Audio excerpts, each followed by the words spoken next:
dapat dipenuhi dan memberikan kontribusi nyata ke Provinsi Kalimantan Timur, khususnya 10 kabupaten yang ada. Saudara hadirin yang saya hormati, hadirnya GNIK Kalimantan Timur diharapkan mampu mendukung program pemerintah daerah sesuai dengan visi pemerintah Provinsi Kalimantan Timur, yaitu berani untuk Kalimantan Timur berdaulat. Yang memiliki misi terkait dengan pembangunan sumber daya manusia ini adalah berdaulat dalam pembangunan sumber daya manusia, berakhlak mulia dan berdaya saing. Saya kira tekanannya adalah yang berdaya saing, terutama perempuan, pemuda, dan penyandang disabilitas. Tadi sudah dicontohkan apakah emak-emak bisa, apakah pemuda bisa, dan apakah penyandang disabilitas juga bisa untuk mendapatkan sertifikasi profesi agar betul-betul tercapai misi pertama Bapak Gubernur. Ini misi pertama, Pak. Dalam urutan 5 misi ini misi pertama. Jadi kita harapkan kita dapat mampu berkontribusi. Apalagi sudah dijelaskan di sini, perempuan, pemuda, penyandang disabilitas. Ya pemudanya kan berupa angkatan kerja ya. Penyandang disabilitas juga memiliki kesempatan yang sama. Peran GNIK untuk memberikan penambahan kompetensi kepada seluruh angkatan kerja, khususnya di Kalimantan Timur, betul-betul bisa dilaksanakan dengan masa kerja atau masa bakti yang cukup singkat. Kami lanjutkan sambutan beliau. Di tengah gejolak ekonomi dunia semakin bersaing, pemerintah Kalimantan Timur dituntut untuk tetap konsisten menaikkan angka pertumbuhan ekonomi guna menjawab masalah peningkatan kesejahteraan rakyat, khususnya penyerapan tenaga kerja di sektor swasta. Demikian juga dengan pemilihan Kalimantan Timur sebagai ibu kota negara baru, pemerintah wajib mengembangkan dan meningkatkan SDM yang unggul untuk dapat menopang ibu kota negara di berbagai bidang secara kompeten dan profesional. Hadirin yang berbahagia, urgensi pembangunan sumber daya manusia menjadi faktor kunci untuk memenangkan persaingan global yang membawa konsekuensi semakin ketatnya persaingan di revolusi industri dunia, revolusi 4.0. Oleh karena itu, langkah strategis pemerintah sudah layaknya mendapatkan dukungan penuh dari seluruh pemangku kepentingan, termasuk dari GNIK Kalimantan Timur. Karena penguatan sumber daya manusia menuju Malaysia unggul memiliki korelasi yang erat dengan peningkatan produktivitas kerja dalam memenangkan persaingan di tengah-tengah perubahan yang berlangsung cepat dalam dunia bisnis, ekonomi, politik, dan budaya. Sehubungan dengan itu, pada kesempatan yang baik ini saya menghimbau, mari kita semua bersinergi dalam mewujudkan pembangunan sumber daya manusia Kaltim yang unggul, kompeten, profesional, jujur, dan disiplin guna menjawab tantangan pembangunan serta memastikan kontribusinya untuk Kalimantan Timur berdaulat serta pencapaian visi Indonesia 2045, utamanya dalam mewujudkan Indonesia yang lebih sejahtera, maju, berdaulat, adil, dan makmur. Kami mengucapkan sekali lagi selamat dan sukses kepada seluruh jajaran pengurus GNIK Wilayah Kalimantan Timur masa bakti 2019-2020, sekaligus juga mengucapkan selamat juga untuk melaksanakan seminar yang tadi sudah disampaikan, tantangan HR dalam menghadapi perubahan di revolusi industri 4.0, dan kami berharap bahwa seluruh kerja jajaran pengurus, seluruh hasil-hasil seminar yang bernilai baik, produktif, dan memberikan sumbangsi pemikiran kepada pemerintah Provinsi Kalimantan Timur, khususnya untuk pencapaian misi yang pertama tadi, dapat segera disampaikan kepada Bapak Gubernur Kalimantan Timur, apalagi beliau adalah sebagai pelindung GNIK ini. Mudah-mudahan hasil-hasil seminar, hasil-hasil kerja pengurus dapat benar-benar bersinergi sama dengan pencapaian visi dan misi pemerintah Kalimantan Timur. Demikian sambutan kami. Semoga apa yang kita laksanakan dapat membawa berkah bagi Kalimantan Timur dan Indonesia. Terima kasih. Wassalamualaikum warahmatullahi wabarakatuh. Selamat pagi, salam sejahtera. Gubernur Kalimantan Timur tertanda Dr. Insinyur Haji Ihsan Nur MS. Baik, kami persilahkan. Boleh sekali lagi minta tepuk tangan yang luar biasa. Ini dia Bapak Irfandi Beriza. Assalamualaikum warahmatullahi wabarakatuh. Ya, selamat pagi Bapak dan Ibu. Waduh, jam menunggu jam makan siang ya, agak berat ya. Saya mohon izin Pak Rozani, Pak Selamat, Pak Abdi, dan para tamu VIP lainnya, Pak Rifai, Pak Yunus. Saya diminta sharing mengenai, tadi disampaikan oleh Pak Yunus mengenai GNIK. Sekarang bagaimana, mungkin sedikit seminar, mungkin sedikit ada pencerahan lah ya begitu ya, berbagi bagaimana harusnya SDM menghadapi era 2.0 gitu ya, dalam pengalaman praktek. Nah, mungkin tadi dikatakan tadi oleh Pak Yunus, tak kenal maka tak sayang. Saya kenalkan sedikit, walaupun saya adalah betul tadi sampaikan saya dari Maybank, tapi sekaligus ngerangkap juga adalah bersama-sama Pak Yunus dari GNIK. Saya perkenalkan sedikit background saya. Jadi Bapak dan Ibu, wah ini dari bank, saya nggak nyambung. Pak, saya 29 tahun alhamdulillah di Human Capital, tapi sudah di 5 industri. Jadi saya pernah di farmasi, saya pernah di Kalbe Farma, kemudian saya pernah di bidang logistik cukup lama, 12 tahun, cukup sering ke Kalimantan waktu itu. Untuk melayani Bapak dan Ibu bisnisnya, logistik dan jasa services, ekspedisi. Kemudian saya juga pernah di Nokia yang dikatakan oleh Pak Yunus tadi, yang masuk museum. Jadi saya pernah menyaksikan kematian Nokia waktu itu, Pak, ya, karena saya ada di sana waktu itu. Kemudian saya juga pernah di Mondelez. Mondelez adalah Kraft, perusahaan fast moving untuk penyedia biskuit, coklat waktu itu, dan barulah terakhir saya hari ini di Maybank. Jadi hari ini mungkin saya izinkan saya dari sudut praktisi bisa berbagi dalam konteks bagaimana harusnya kita bersikap menghadapi era 4.0 yang disampaikan dibuka oleh Pak Yunus tadi, disampaikan Pak Rozani. Mungkin kami dari segi private Pak bisa juga sharing pengalaman kami. Ya, itu sedikit background saya. Jadi mungkin dilihat supaya kita tidak close minded dulu. Wah, ini dari bank. Cerita saya mungkin dari sudut pandang lebih dari pengalaman praktisi dari 29 tahun di bekerja. Oke. Ya, ini. Oke. Nah, mungkin pertama sekali dulu saya kenalkan dulu mengenai, karena saya membawa bendera Maybank juga hari ini. Jadi Maybank ada di sini. Dulu Bapak Ibu kenal dengan nama BII, Bank Internasional Indonesia. Itu adalah Maybank. Kami adalah salah satu bank 10 top terbesar di Indonesia, bagian dari Maybank Group. Di seluruh dunia 2.400 cabang, 44.000. Di Indonesia kita ada 374 cabang, 5-nya ada di kota Balikpapan.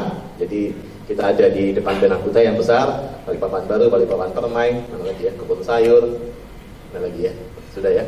Oke, kemudian ada 2 lagi di Kalimantan Utara, yaitu di Tanjung Redep dan di Tarakan, ya. Itu kami siap untuk membantu Bapak dan Ibu jika ada kebutuhan dan seterusnya. Kami juga adalah perusahaan bank syariah terbesar di dunia setelah Arab, Kuwait, dan adalah Maybank Group. Ya, itu perkenalan kami kepada Bapak dan Ibu lah mengenai Maybank. Nah, saya tadi ingin memulai dulu yang disampaikan oleh Pak Yunus.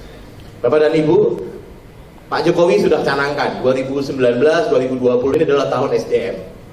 Itu sampaikan oleh Pak Yunus juga tadi, bagaimana kita mesti bersikap tentang SDM. Dikatakan tadi indeks talent index kita turun, indeks human development kita turun. Nah, disampaikan perannya GNIK, dan kita semua di sini adalah yang paling tidak ada 2 yang kita harapkan tadi ya, yang 2 yang kencangnya tadi Pak, dan perannya GNIK Kalimantan Timur. Yang pertama adalah percepatan program sertifikasi.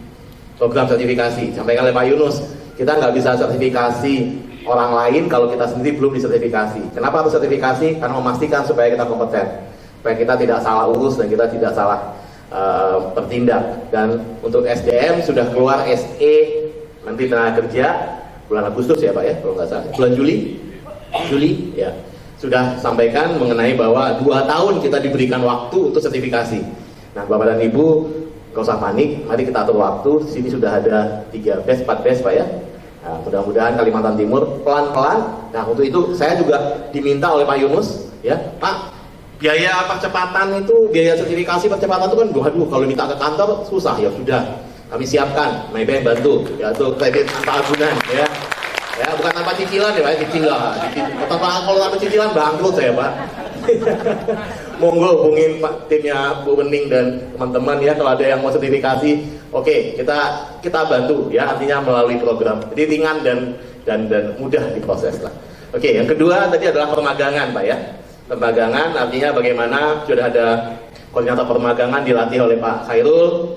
Nah, bagaimana perusahaan-perusahaan ini Bapak dan Ibu kita bisa membantu kasih kesempatan anak SMK, kemudian anak-anak yang baru lulus dan seterusnya untuk melalui program permagangan di perusahaan Bapak dan Ibu. Tapi permagangannya jangan magang-magangan Pak ya, karena banyak magang-magangan itu adalah magang yang nggak resmi. Magang nggak resmi itu artinya adalah ada kurikulumnya, ada programnya. Jadi kalau magang nggak resmi masuk disuruh ngapain cuci mobil gitu, disuruh ngapain fotokopi, ya itu sih magang-magangan bahasa kita ya, cuma pengalaman kerja bukan itu nanti bahaya secara tenaga kerja karena disebut tenaga kerja murah. Nah kita ingin magang yang dimana mereka membantu mereka supaya ada skill pas kerja bisa siap membantu mereka dengan kerja. Nah itulah makanya khususnya JNIK kita harapkan dua ini ya Pak Yunus ya, yang paling tidak bisa bantu supaya kalau gelombang kecil Pak, cara mudahnya begini Bapak dan Ibu ini semua dari perusahaan. Kalau setiap perusahaan mulai dengan mensertifikasi HR-nya sendiri, punya magang, ya udah satu perusahaan cuma berapa 10 orang setahun, ya kebayang Pak kali berapa Indonesia akan banyak loh. Karena gelombang saya nyebutnya gelombang kecil akan membuat gelombang besar. Kalau semua kita kompak. Tapi kalau satunya bilang enggak ya kapan jadinya. Tapi kalau kita bareng-bareng di bawah pimpinan Pak Rifai, harusnya Kalimantan Timur cepat Pak ya, apalagi calon ibu kota negara ya. Nanti Ibu Sulis ya akan segera bisa sharing juga ya apa rencana persiapan. Oke, Bapak dan Ibu ya. Apalagi semangat ini kan semangat orang Balikpapan ya. Gawi manuntung wajah sampai kaputing katanya ya, kalau sudah maju nggak boleh mundur ya. Jadi jangan pernah menyerah. Ini semangatnya mudah-mudahan ya Kaltim artinya sesuai dengan tema Kota Balikpapan juga ya. Nggak boleh menyerah gitu kan Pak. Yakin nih bisa ya. Yakin nih bisa ya. Ya. Itu ada penjualan Pak 1 billion US dollar hanya dalam waktu 1 menit. 1 billion US dollar 1 menit. Itu tadi ya Alibaba melalui pada saat ya hari online nasional itu hari online dunia jual 1 menit sama 1 billion. Luar biasa. Kita mungkin bertahun-tahun Pak belum tentu dapat segitu. Nah, Bapak Ibu, wah Pak teknologi itu kan mungkin Pak untuk ukuran Bapak di perusahaan Bapak atau Jakarta teknologi segala macam. Tolong jangan dibayangkan teknologi harus barang mahal dulu Pak. Nyatanya kita sudah hidup dengan teknologi yaitu adalah di handphone Bapak dan Ibu. Tanpa Bapak sadar, Bapak sudah pegang handphone itu adalah teknologi. Pertanyaannya Pak, hanya dengan handphone Bapak dan Ibu, sudah berapa persen Bapak pakai fasilitas handphone itu? Ada yang tahu nggak Pak? Dari handphonenya Bapak Ibu, Bapak pakai cuma berapa Pak? Kirim pesan, WA, apalagi Bapak dan Ibu? Hah? Foto, nelfon, apalagi Pak? Pesan tiket, internet lah ya, apalagi?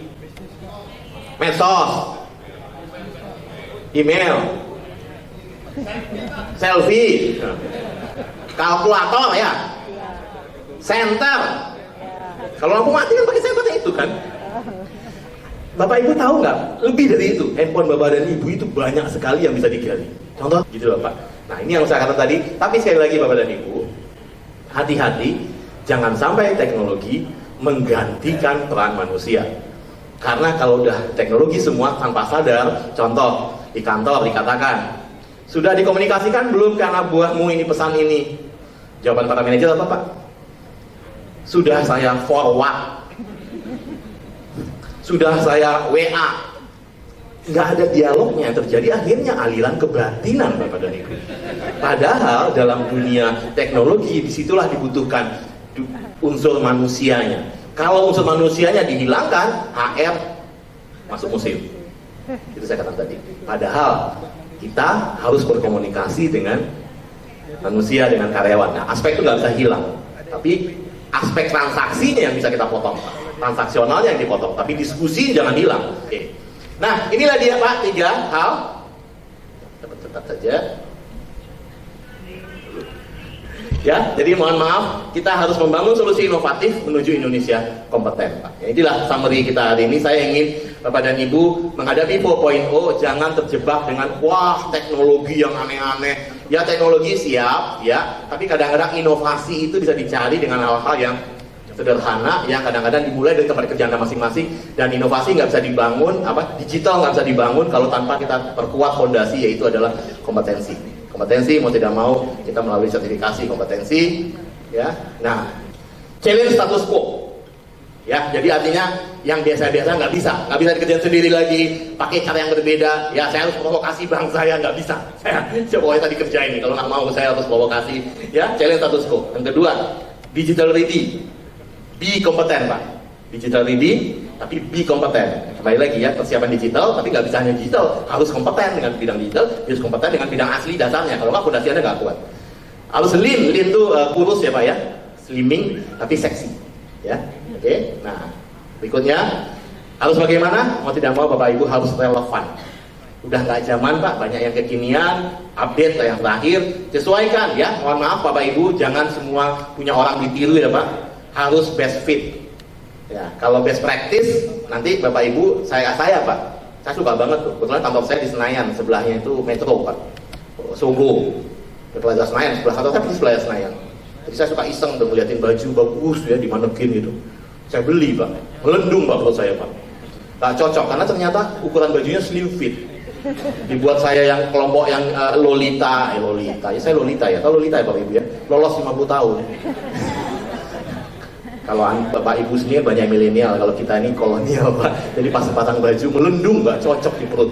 Jadi gak cocok. Jadi hati-hati kalau melihat punya orang, boleh diolah best fit, dipasin ya. Di best fit itu artinya jangan cuma ditiru, dipasin ya. Oke, yang kemudian jangan lupa new normal tadi ya Pak. Tadi ada isar zaman old, isar zaman kini, new. Mari kita coba bersama-sama bahwa jangan sampai isar kita begini-begini aja, kita harus lebih maju ya. Yang terakhir, sekali lagi ya Bapak Ibu, is kolaborasi. Tidak bisa dikerjakan sendiri. Bapak Ibu harus cari partner internal bagaimana dan partner eksternal yang terbaik yang memudahkan Anda. Baik, itu saja. Mudah-mudahan bisa memberi inspirasi bahwa bagaimana kita menghadapi era 4.0 di khususnya Kaltim. Sukses untuk teman-teman semua ya. Terima kasih. Rega, Ya. sebelum kita break untuk Isoma, Baik. kita akan mengundang bapak-bapak dan juga ibu-ibu yang pastinya Wah. luar biasa untuk Pastinya. menerima cindera mata. Baiklah. Foto dulu Pak, kamera.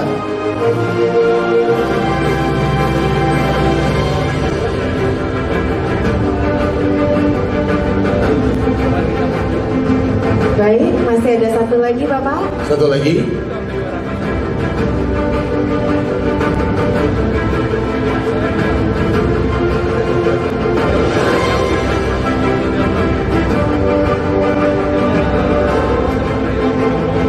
Terima kasih Bapak. Selanjutnya Berikutnya kepada Bapak Dr. Insinyur Iris Triyogo selaku Ketua Steering Komite.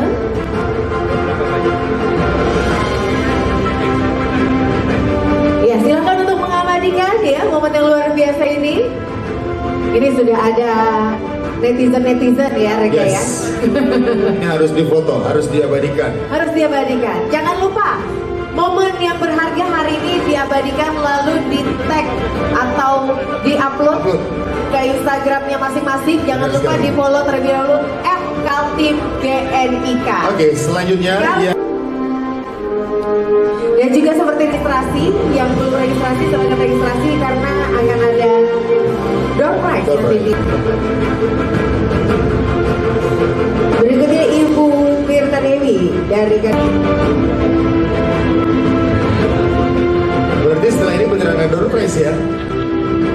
Betul ya? Betul. Ah, iya betul sekali ya. Oke, jadi sekali lagi yang belum registrasi kita kita nanti himbau. punya sesi talk show juga Rega. Benar. Nanti kita bakal ngobrol-ngobrol sama ada sedikit sharing ya, tanya jawab secara ringan dan juga santai dengan Tentunya. beberapa narasumber atau panelis kita nanti di Klinika Nasional. Baik, setelah ini kita akan berfoto bersama terlebih dahulu. Setelah semuanya menerima cindera mata.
14. SMP 14. Tepuk tangan dulu dong, ada guru SMP 14 di sini? Atau kepala sekolah mungkin SMP 14 yang mau bawa adik-adik? Hari ini libur gak? Libur. Hari ini libur. Apa yang Masing-masing terkenal? mendapatkan donor mendapatkan satu unit selebaran gini ya, brosur ya. Ibu ya. Bukan, ini apa ini? Ini apa namanya? Voucher. Oh, voucher. Jadi boleh kita yang ngebacain ya. Iya. Oh, ini sering ada saya MC nih. Iya. Perusahaannya. Orangnya nggak tahu ya. Bapak Parjo, Dari Pertamina. Asisten Manajer HRM Services Pertamina. Bapak. Satu lagi. Ini alamat kantor Balikpapan. Posisinya Humas. Perusahaannya HSE Indonesia atas nama Edwin. Bapak Edwin. Tidak per- Ya, hangus Selamat ya. dulu. Satu lagi hangus. berarti Mbak. Kita cari Satu lagi. Mungkin bapak-bapak yang di depan ini Mbak boleh. Bapak Billy Habel Jefferson Umboh. Adakah Pak Billy? Ya. Iya. Terlihat dari ketebalan kacamatanya beliau ini sangat mapan ya Rega ya. Udah dari kacamata. Selamat ya Pak. Kita masih punya door prize pasti ya Rega. Nah, jangan kemana-mana pastinya karena kita masih punya kesempatan menang dari masing-masing narasumber. Dan yang pertama, presentasi akan disampaikan oleh Ibu Siti Kustianti SMSI selaku Direktur Bina Pemagangan Ditjen Bina Latas Kementerian Ketenagakerjaan Republik Indonesia dengan tema pemagangan sebagai jembatan kompeten. Assalamualaikum warahmatullahi wabarakatuh. Selamat siang, salam sejahtera buat kita semuanya. Om Swastiastu, Namo Buddhaya, salam kebajikan. Kayaknya nggak enak kalau saya tetap duduk ya, jadi saya berdiri aja. Biasa kalau di kantor panggilannya Oki. Terus kemudian saya menjabat menjadi Direktur Pemagangan sejak 1 Oktober. Sebelumnya saya di Sekretariat BNSP menjabat sebagai Kepala Bagian Perencanaan Hukum dan Umum. Mitra saya yang duduk nih, narasumber. Ini mitra saya, kita bersama-sama, saya di sekretariat, kalau Bu Teti itu komisionernya. Jumlah penganggur 5,28%, sementara 57,54% adalah pekerja lulusan SD dan SMP ke bawah. Kemudian 55,72% adalah pekerja informal dan akan ada 23 juta pekerja yang terdampak adanya otomatisasi dalam rangka era industrial 4.0 sehingga akan ada 238.000 pekerja yang akan ter-PHK setiap tahunnya. Yang harus kita lakukan adalah bagaimana kita memberikan bekal kepada usia produktif ini supaya mereka mempunyai kompetensi sehingga tidak menjadi tenaga penganggur. Bayangkan Bapak Ibu, apabila ini tidak dipersiapkan dengan baik, maka akan banyak pengangguran dengan umur produktif tapi mereka tidak menghasilkan sesuatu yang bermanfaat. Bagaimana BLK ini bisa meningkatkan kompetensi? Maka BLK yang di bawah Kementerian Ketenagakerjaan maupun yang ada di kewenangan dari pemerintah daerah UPTD sampai dengan saat ini diberikan kebijakan akses diperluas. Jadi masuk BLK itu tidak menggunakan ijazah pendidikan terakhir. Yang penting adalah dia menggunakan ijazah. Kalau dulu mau masuk BLK ijazah minimal SMA. Kalau sekarang dibebaskan. Siapapun bisa, umur berapapun bisa tanpa ada batasan. Juga melalui program skilling, upskilling, dan reskilling. Selain itu juga kami dari Kementerian Ketenagakerjaan mengembangkan satu program baru lagi yaitu pemagangan, di mana nantinya orang yang dimagangkan itu akan ikut dalam proses produksi sehingga tahu pasti bagaimana mereka harus punya budaya kerja dan etos kerja di perusahaan. Ini adalah salah satu definisi urgensi dan manfaatnya, di mana pemagangan bukan relasi pemberi kerja dan pencari kerja, namun relasi pencari keterampilan dengan penyedia keterampilan di lingkungan pekerjaan. Kita tahu Bapak Ibu banyak oknum dari perusahaan yang memanfaatkan pemagangan ini sebagai salah satu kamuflase untuk mendapatkan tenaga kerja dengan upah murah.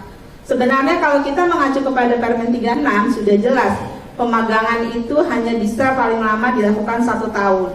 Kemarin pada saat saya hadir di pertemuan HRD di Jababeka, ada yang menanyakan juga, Bu, saya ini menyelenggarakan pemagangan, tapi 3 tahun. Tapi kami bayar itu upahnya, uang sakunya di atas UMP. Saya nyatakan bahwa itu melanggar aturan karena di dalam Permen 36 disebutkan bahwa pemagangan paling lama adalah 1 tahun. Jadi nanti kalau ada kasus-kasus seperti ini, kami akan menurunkan pegawai pengawas ke perusahaan Bapak Ibu.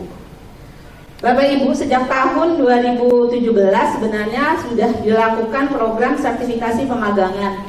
Namun sampai dengan saat ini belum semua perusahaan mau memanfaatkan dana tersebut. Kami dari Kementerian Ketenagakerjaan mengalokasikan dana untuk sertifikasi pemagangan untuk tahun 2019 ini sebesar 210.000. Tapi karena pemagangan mandirinya itu sedikit, sehingga sampai dengan saat ini masih tersisa 50.000 yang belum dapat kami serap.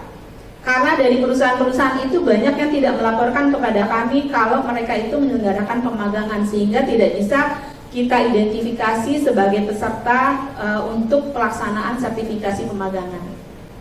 Lanjut. Ini adalah ciri-ciri pemagangan dari yang dilakukan Kemnaker, di mana pemagangan itu berbasis pada jabatan. Karena apa, Bapak Ibu? Pemagangan itu beda dengan praktek kerja. Kalau praktek kerja itu dia itu pemilik programnya adalah lembaga pelatihan. Sementara kalau magang, pemilik programnya adalah perusahaan. Kalau praktek kerja atau OJT yang dikenal di BLK, itu kebutuhannya adalah untuk memastikan seseorang itu untuk mendapatkan kompetensi sesuai dengan pelatihan, jenis pelatihan yang diajarkan. Sementara kalau magang ini adalah identifikasi dari perusahaan yang membutuhkan jabatan-jabatan mana saja yang perlu dilakukan pemagangan. Kemudian kurikulumnya harus berdasarkan kepada standar kompetensi, baik itu standar kompetensi kerja nasional, standar kompetensi kerja khusus, maupun standar kompetensi kerja internasional. Komposisinya adalah 25% teori dan 75% praktek. Dan akan dilaksanakan uji kompetensi di akhir program pemagangan. Kemudian ada pembimbing berpengalaman, dalam hal ini nanti akan ada mentor, dan ada fasilitas pemagangan di mana ada sarana prasarana yang dibutuhkan. Lanjut. Ini aspek pentingnya Bapak Ibu, di mana di sini untuk menyelenggarakan pemagangan harus ada perusahaannya, peserta pemagangan, instruktur atau pembimbing teknis atau mentor, programnya, kurikulum, dan yang paling penting yang poin 5, perjanjian pemagangan, di mana perjanjian pemagangan itu adalah antara perusahaan dengan peserta magang, tapi diketahui oleh Dinas Ketenagakerjaan setempat. Jadi Bapak Ibu kalau misalnya mau menyelenggarakan pemagangan di kabupaten, hanya di satu kabupaten, berarti harus ke Dinas Tenaga Kerja kabupaten. Tapi kalau Bapak Ibu menyelenggarakan pemagangan satu perusahaan di beberapa kabupaten, maka harus ke dinas provinsi. Kalau ada perusahaan besar, misalnya Astra yang punya cabang di mana-mana, mau menyelenggarakan pemagangan, maka bisa langsung ke Kementerian Ketenagakerjaan. Lanjut. Ini adalah insentif yang saat ini sedang ramai dibicarakan, bahwa bagi perusahaan-perusahaan yang menyelenggarakan pemagangan praktek kerja, baik itu dari SMK, Politeknik maupun BLK, maka akan mendapatkan insentif. Ini turunannya ada di PP 45 tahun 2019, dan turunannya itu melalui Peraturan Menteri Keuangan Nomor 128 tentang pemberian pengurangan penghasilan bruto atas penyelenggaraan kegiatan praktek kerja, pemagangan, dan atau pembelajaran dalam rangka pembinaan dan pengembangan sumber daya manusia berbasis kompetensi tertentu. Bapak Ibu bisa download PMK ini di Kementerian Keuangan atau juga bisa masuk di JDIH Kemnaker. Ini sudah ada masuk di JDIH Kemnaker. Cuma bagi Bapak Ibu yang menyelenggarakan pemagangan, lihat lampirannya di poin C. Kita hanya masuk di poin C karena di situ tulisannya perseorangan. Kalau yang lainnya poin A, B, poin A itu untuk SMK, poin B untuk Politeknik, poin C itu untuk pemagang maupun BLK. Untuk tahun 2020, rencana kami akan melakukan sertifikasi dengan target grup 111.000 orang. Jadi kalau dari perusahaan Bapak Ibu nantinya ada yang mau menyelenggarakan pemagangan, silakan disampaikan kepada dinas provinsi atau kabupaten kota, sehingga kami juga akan meminta data praktisi yang akan dijadikan mentor dalam tahun 2020, sehingga pemagangan yang dilaksanakan oleh Bapak Ibu itu sesuai dengan aturan yang berlaku. Demikian saya sampaikan, terima kasih. Wabillahi taufiq wal hidayah. Wassalamualaikum warahmatullahi wabarakatuh. Silakan. Berikutnya kita mengundang saja untuk presentasi berikutnya yang akan disampaikan oleh Ibu Teti Des Arianto MPAR selaku Komisioner Badan Nasional Sertifikasi Profesi yang akan menyampaikan tujuan proses mendapatkan diklat dan uji kompetensi. Assalamualaikum warahmatullahi wabarakatuh. Selamat siang Kalimantan Timur yang akan jadi ibu kota ya. Kan sekarang ini Kaltim disebut sebagai anak daerah gitu ya, yang tinggal di DKI Jakarta. Kalau Kaltim jadi ibu kota, maka yang tinggal di DKI Jakarta dialah yang jadi anak daerah. Keren ya, Ibu. Iya Bapak Ibu. Kalau mau sertifikasi harus tahu dulu standar kompetensinya. Bahwa kita tadi ngomong ada standar kompetensi kerja nasional Indonesia, ada standar kompetensi kerja khusus, ada standar kompetensi kerja internasional. Betul ya? Jadi itulah acuannya untuk bisa disertifikasi. Mau dia SD ke SMP ke, dengan sertifikasi kalau memang punya keahlian pasti diakui. Jadi Bapak sama Ibu, katanya ada pepatah bilang semua akan indah pada waktunya. Sekaranglah saatnya Kaltim bersertifikasi kompetensi. Tepuk tangan. Ya. Sertifikat ini, nih, di Undang-Undang 13 itu hak loh. Hak. Dan untuk bisa kita penuhi hak tersebut, Ibu Bapak harus jadi LSP-nya BNSP. Nanti ada dana pemerintah namanya PSKK. Itu membantu semua bidang profesi yang ada LSP-nya untuk disertifikasi. Jadi siapa yang melakukan sertifikasi? Yang melakukan sertifikasi adalah LSP. Seperti apa? Kita lihat. Next Mas. Jadi harus ada standar. Nih, you get the standard from Naker ya. Cari di apps-nya dia www.skkni.com. Ambil dulu tuh standar. Tanpa standar nggak bisa bikin LSP. Itu intinya. Setelah itu nanti LSP paketin ya menjadi skema. Dan ini skemanya banyak. Baru dibawa ke BNSP skema ya untuk diverifikasi. Nantinya sebagai ruang lingkup dari si lembaga sertifikasi profesi.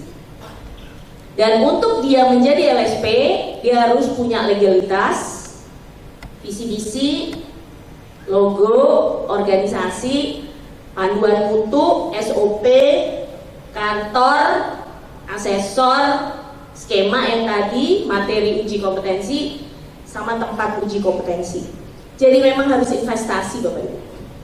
Karena ini bukan kepanitiaan, ini adalah kelembagaan, it's very serious. Ini semua ada di sini. Kurang lebih itu Bapak sama Ibu, di dalam slide saya nanti akan dibagikan. Ini lebih banyak manfaatnya daripada mudaratnya, ya.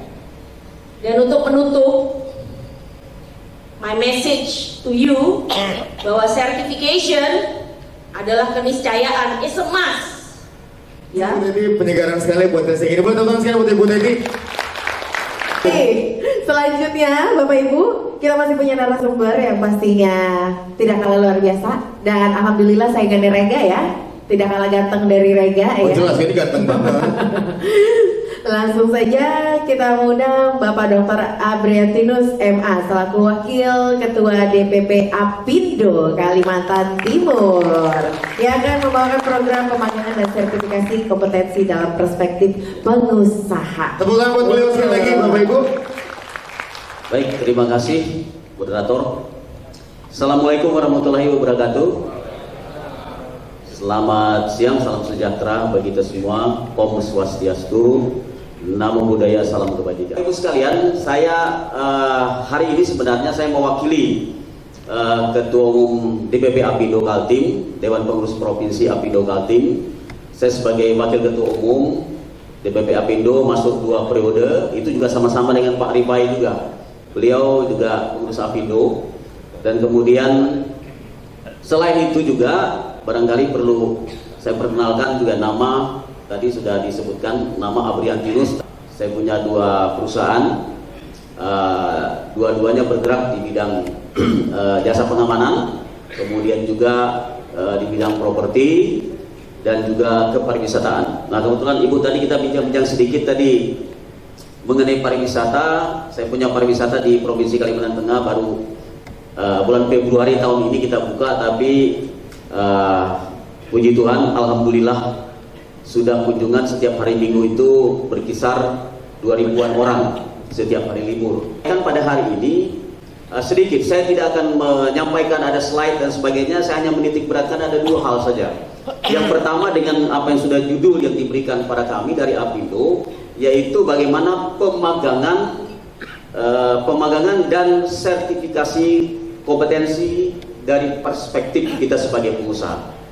Kalau sebagai pengusaha kita ini agak susah kalau ribet-ribet begitu. Ya, tapi paling tidak kalau saya ingin mengatakan begini. Kalau bicara pemagangan, saya mungkin perlu bertanya dulu kepada Bapak dan Ibu sekalian di sini. Ada yang bisa menjawab enggak? Apa itu pemagangan? Sebab kalau dalam pemikiran saya sekian puluh tahun yang lalu, pemagangan itu pendidikan sistem ganda. Jadi kalau kita masuk di kantor ada anak-anak pakai seragam, begitu kan? Anak pakai seragam, lalu kemudian mereka suruh fotokopi, bikin kopi, bikin teh gitu. Nah itu PSG biasanya seperti itu. Tapi mungkin Bapak Ibu sekalian punya konsep yang berbeda. Ada satu yang bisa menjawab kepada saya, apa ini yang dimaksud dengan pemagangan? Ya, tapi jangan yang dari Disnaker Bu ya. Ada yang bisa nggak jawab? Apa itu pemagangan? Ya? Dapat hadiah dari panitia.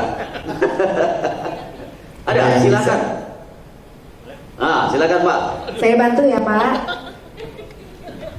Lah, ini strukturnya.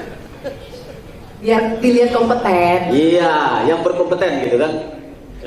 Saya mau menjawab karena masih ada Pak Irfandi, barangkali nanti ada hadiah dari Mas Bek untuk saya.